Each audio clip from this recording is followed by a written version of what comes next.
Hey yo, what's going on guys? It's your boy EmeryReigns here. I wanted to make this intro to these videos to just let you guys know that these videos are a couple of years old, but however, even though they are old, the same information still applies to the game. The game has not been updated since I put these fundamental and tutorial videos together. Just ignore the fact that I look a little younger, the videos are kind of old, and also my voice might have changed a little bit as well. I don't know, I kind of watch them and cringe at my voice, but I just want you guys to enjoy the videos. Please be sure to soak up any information that you can from them, because without them, you can't really function in Dead or Alive at a high level. If you guys have any questions at all, please do not hesitate to leave a comment in the comment section. I will be sure to get back to you guys. With that said, make sure you guys hit that sub and follow button.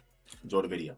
What is going on, guys? It's your boy EmeryReigns here, bringing you another Dead or Alive 6 tutorial. If you guys have not seen the other entries in the series, make sure you watch those first, because in the other videos I break down how to fuzzy guard, what it's used for, and as well as how to throw punish in DOA and the times that you should be throw punishing. Those videos will definitely help you out as far as understanding the frame data in this game.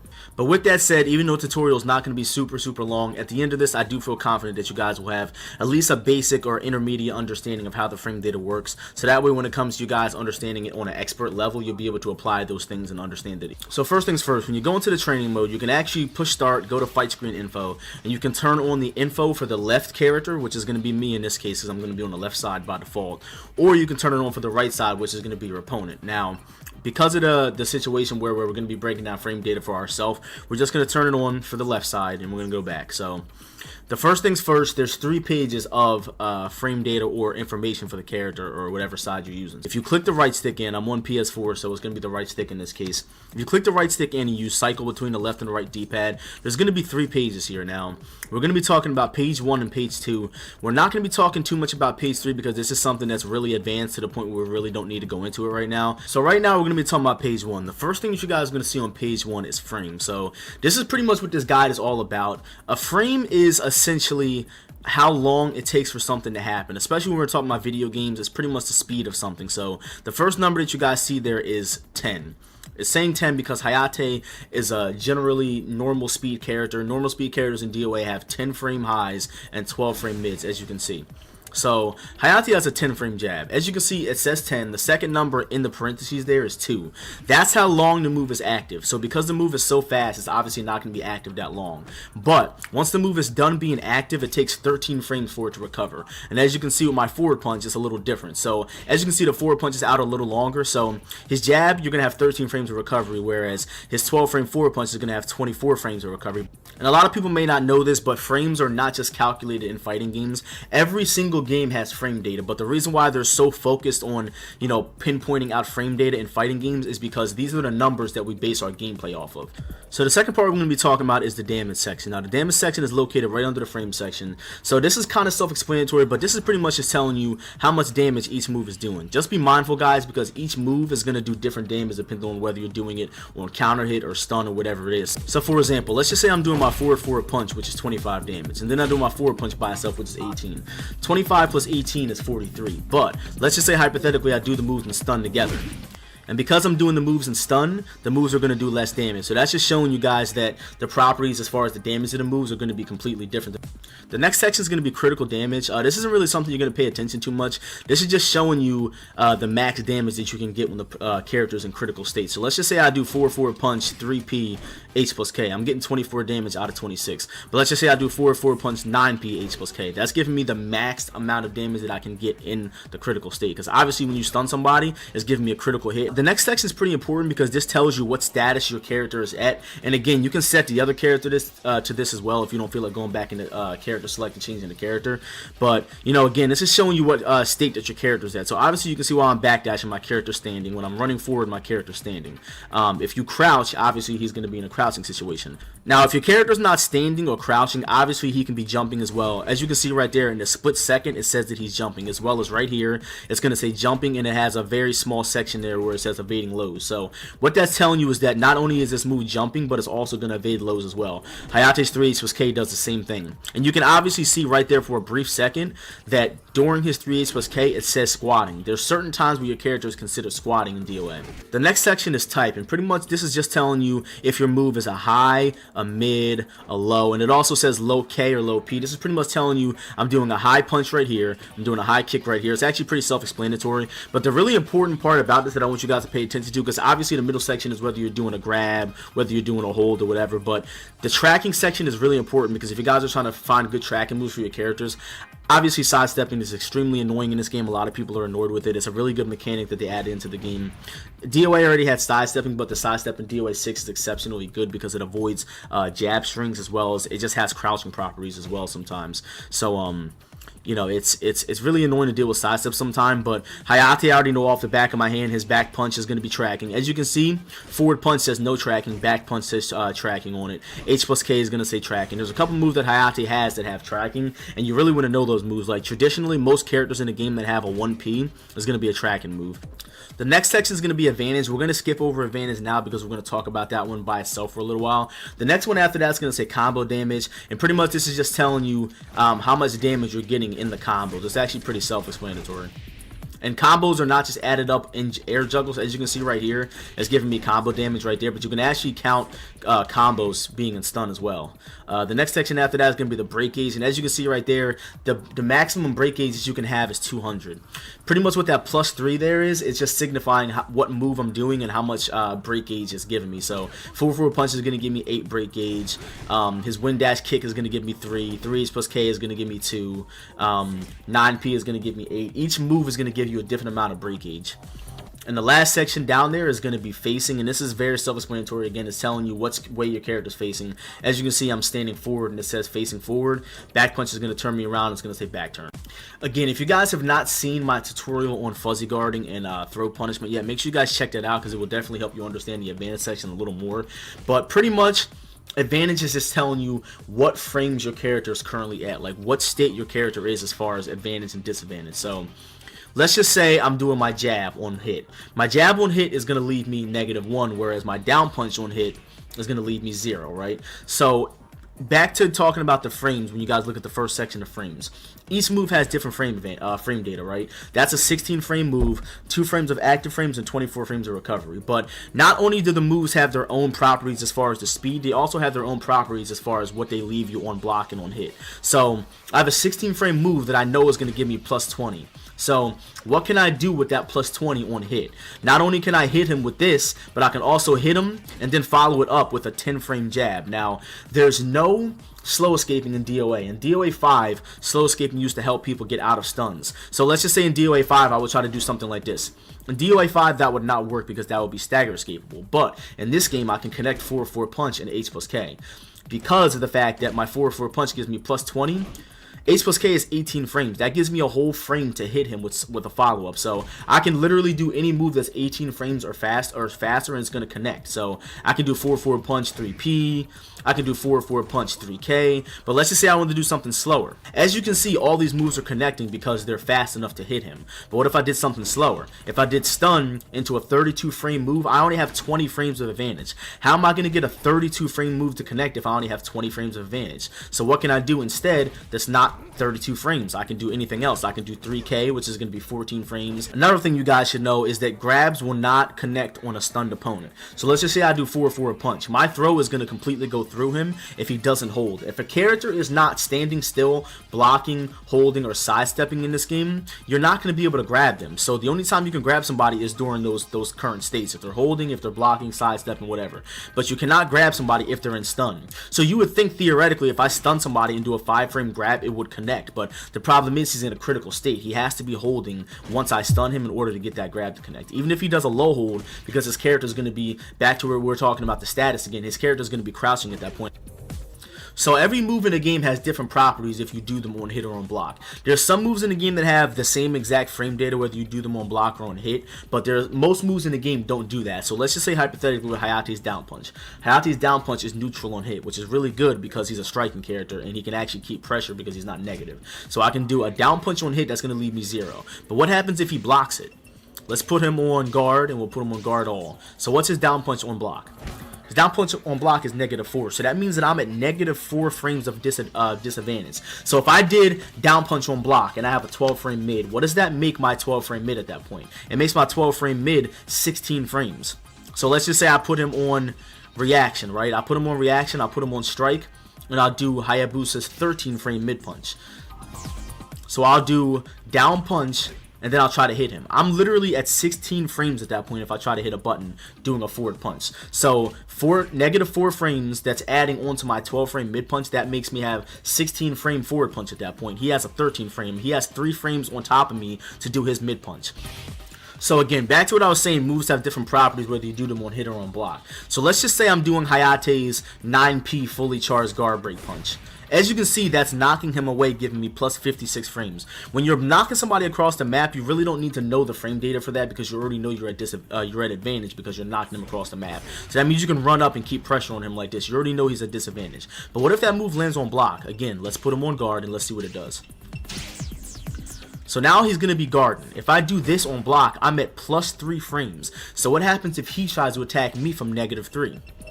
I'm going to put him on reaction, and I'm going to try to do his 10 frame jab.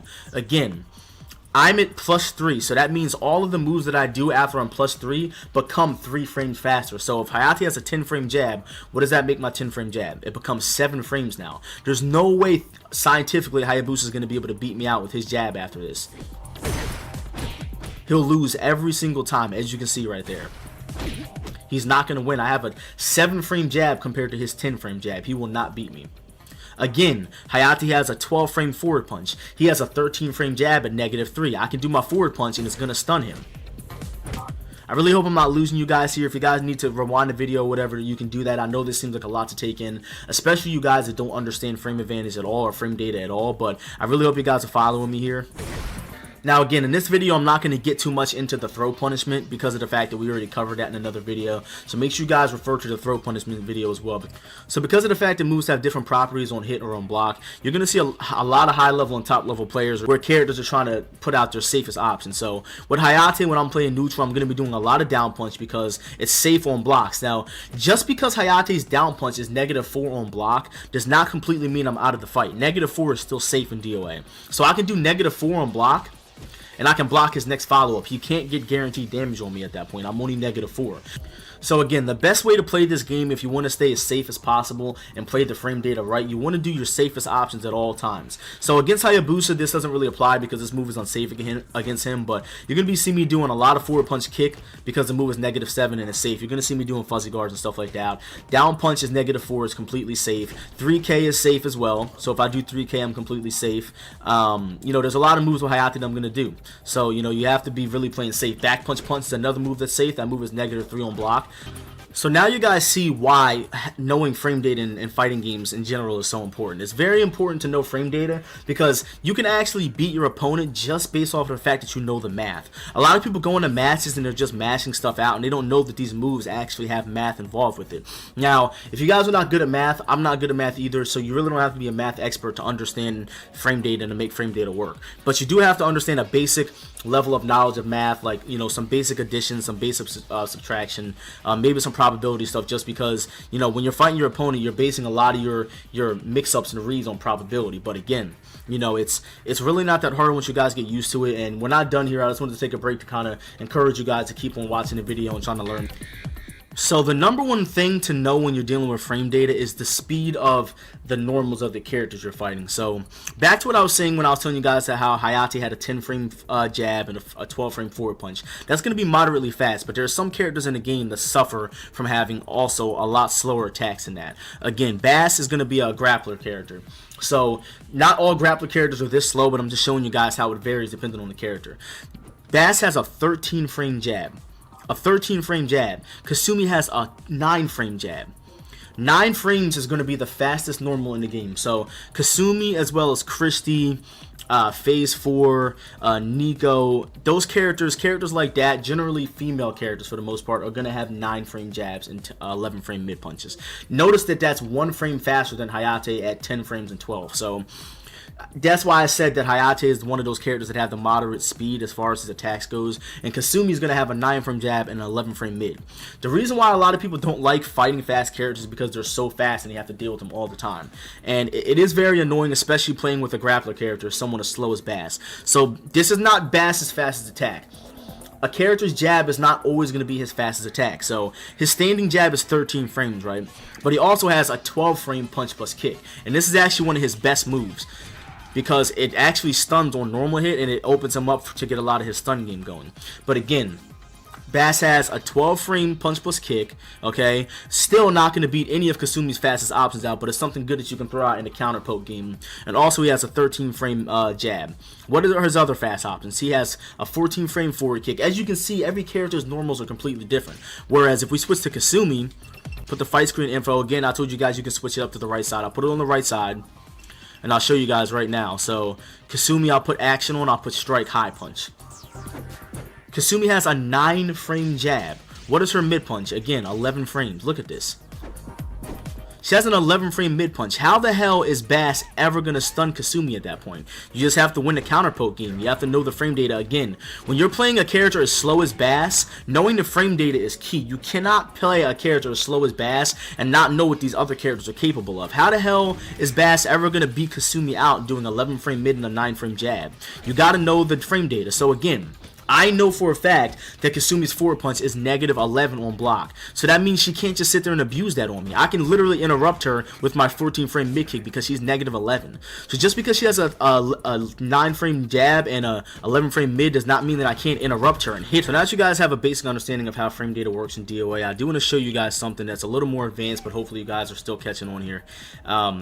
There are 2 characters in DOA that have 11 frame mids that are male characters. It's going to be Janly and Zack. And I'm trying to show you guys this just so that way, if you're playing with a female character that has an 11 frame mid and you're getting beat out by Janly or Zack, I wanted to kind of break this down to you to show you guys why. You would think because you guys have the same speed attacks that you guys would trade. So let's just say at the beginning of the round, you guys are both going to throw out your mid punch, right? Will you guys trade just because of the fact that they're the same speed? Will you guys both stun each other? No, that's not how it works in DOA. So I'll show you guys what I mean by that. I'm going to put the frame data on left, and I want to show you guys something. So, Hayate and EmeryReigns both have 12 frame forward punches, but Hayate's forward punch is 1 more point of damage than EmeryReigns'. As you can see, I have a 12 frame mid punch that has 18 damage attached to it. So, EmeryReigns also has a 12 frame mid punch, but I want to show you guys something interesting really quick, and I hope you guys are still with me again. I'm going to show you guys here. If you go to training, I'm sorry, I didn't mean to go to command list. If you go to training, and you go to strike, mid punch, right? As you can see, EmeryReigns' data, we have the same exact speed attack, but because of the fact that mine has 1 more point of damage, damage takes priority when it comes to frame data. So I hope you guys understand that, and I'll show you exactly what I mean by that. So I'm going to set her to reaction. I'm going to put her on strike for reaction, so that way once I hit her, she'll do her fastest mid. So remember back to what I was saying to you guys about Hayate having a +0 on hit down punch, which means that I'm still at neutral. I'm still set back to 0. At the beginning of the round, your character is always at 0, okay? So, let's say I do my down punch. What do I do after that? If I do forward punch, I'm going to beat her because of damage, not because of speed. We both have the same exact speed forward punch, but because of the fact that my forward punch has 18 damage instead of 17, I'm going to take priority over her every single time. So that's just something I want to show you guys. Make sure you check out your characters and check out the damage of your forward punch. Again, I know off the top of my head, Christy has a 17 damage, 11 frame forward punch, whereas Zack and Zanli both have 18 damage forward punches. So I'm going to show you guys the second page again. Like I said, I'm going to break down to you what the things on the second page mean. Again, it's kind of self-explanatory, but I'll talk to you guys about it. So, distance is the distance between you and the character. As you can see, I'm very close to her, and as I'm running at her, it's taking it down to the 70s. And as you can see, if I Korean backdash all the way to the other side of the screen, it's putting me at all the way at about 6 meters. So this is pretty much just showing you guys the distance between you and the other character. The next section is going to be height, and the height is actually really self-explanatory. It's just showing you the launch height that you're getting off of each move that you do. As you can see, 3-3K is going to give me 2.04 meters, whereas if I did up punch, it would give me 1.81 meters. So obviously 3-3K is going to give me more launch height. The only thing you guys have to pay attention to is just because it's knocking them higher in the air does not mean you're going to get a better combo. So as you can see, 3-3K is giving me way more advantage than doing up punch. The only thing is, if you go back to the data, 3-3K has a lot more recovery at 35 frames than up punch, so you actually have to look at the advantage. As you can see, up punch is giving me more advantage because I'm recovering quicker. I get more time to do my combo doing up punch, whereas 3-3K is only going to give me +47. The next section is half hit, and this is just telling you that you can actually hit people with half hits in this game. So what that means is a move is going to give you different advantage and frame advantage, and I'll show you guys here. This is just telling you that 1P has the ability to get a half hit as well as a ground strike. And these three sections kind of go hand in hand, the close hit section. As you can see, 1P has the ability to get a ground strike as well as the ability to get a half hit. And again, we're talking about the ground strikes. It's just telling you that the moves have the ability to hit somebody on the ground. Obviously, 4-4 punch has no ability to hit somebody on the ground. As you can see, it has no ability to give you a close hit or a half hit or a ground strike. So it doesn't have the ability to give you any of those special properties. But as 1P is a ground hitting attack, it also is a half hitting attack. Down kick is not a half hitting attack or a close hit attack, but it has the ability to hit somebody on the floor. The same thing with his down punch. His down punch, it has no ability to half hit or close hit, but it does have the ability to ground strike. The next section is going to be reach, and this is just telling you the reach of each move you're doing. So let's just say I am about right here and I do my quarter circle back punch. That move covers 3.52 meters. So that means if I'm out of range at about 5 meters away, quarter circle back punch is not going to connect. But as you guys can see, I'm about 2.8 meters away. Quarter circle back punch is going to connect every single time. And the last section I'm going to go over with you guys is going to be the knockback. This is just telling you how far each move is knocking the opponent back. My quarter circle forward punch is giving me the close hit is actually going to be 2.50 meters. That's knocking them away 2.50 meters. And as you can see, it switches depending on what move I'm doing. My cartwheel into the string is knocking them 2.50 meters as well. But what if I did 6's KKK? And that's going to do it for the tutorial, guys. I really hope you guys are learning stuff from these tutorial videos. I'm doing the best I can to help you guys understand the game. I'm working on some great projects, guys, so please be sure to stick around and follow the channel. Be sure to check out my Twitch channel at EmeryReigns as well. My YouTube channel, you guys are already on here, so make sure you guys hit the sub button, leave a comment and a like, and obviously share the video as well, so that way more people around the world can see it. But I really do appreciate you guys continuing to support the stream, supporting my video series as well, and you guys are just really godlike. I hope you guys are learning something. Again, if you guys have any other questions about frame data, please be sure to leave a comment in the comment section below. I will see you guys next video. Stay godlike.